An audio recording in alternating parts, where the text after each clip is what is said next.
Hi friends, இது வந்து வெனஸ்டேயும் தேர்ஸ்டேயும் எடுத்த வீடியோ தான் போட்டிருக்கேன் நான்.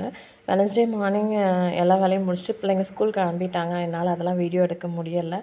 ஏன்னா கொஞ்சம் டென்ஷனாகவே இருந்துச்சு. காலையில் அவசர அவசரமாக எல்லாம் பண்ணுற மாதிரி இருந்தது. அதில் என்னால் வீடியோ எடுக்க முடியலை. விளக்கு எல்லாம் தேய்ச்சி பூஜை ரூமில் இருக்கிறது எல்லாமே க்ளீன் பண்ணி முடிச்சாச்சு.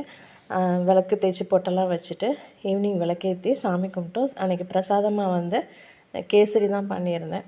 ஆஸ் யூஷுவல் எப்பயுமே விளக்கேற்றினோடனே சாய்க்குட்டி வந்துடுவான். அன்றைக்கி சாமிக்கு என்ன செய்ய போகிறீங்க அப்படின்ட்டு கேட்பான். அதே மாதிரி அன்றைக்கும் வந்துட்டான். நைட் வந்து டின்னருக்கு சப்பாத்தியும் ஒயிட் குருமாவும் பண்ணியிருந்தேன். அப்புறம் நெக்ஸ்ட் டே மார்னிங் பார்த்திங்கன்னா கோலம் போட்டு விளக்கேற்றி சாமியெல்லாம் கும்பிட்டுட்டு பிள்ளைங்க ஸ்கூல் கிளம்பிட்டாங்க. அன்றைக்கி வந்து கோலப்பொடிக்காரர் வந்திருந்தார். பதிவாக அவர்கிட்ட தான் வாங்குவோம். அவர் வந்து கலர் கோலப்பொடிலாம் கொண்டு வந்து கொடுத்தாரு. ஒரு பேக்கெட் 5 ரூபா அப்படின்னு சொன்னார். உங்கள் ஊர்லலாம் இது எவ்வளோ அப்படின்னு சொல்லி கமெண்ட் பண்ணுங்கள். எனக்கு கோலம்லாம் பெருசாக போட தெரியாது. என்ன வருதோ அதை போட்டு அதை கலர் கொடுத்துட்டு வந்துடுவேன்.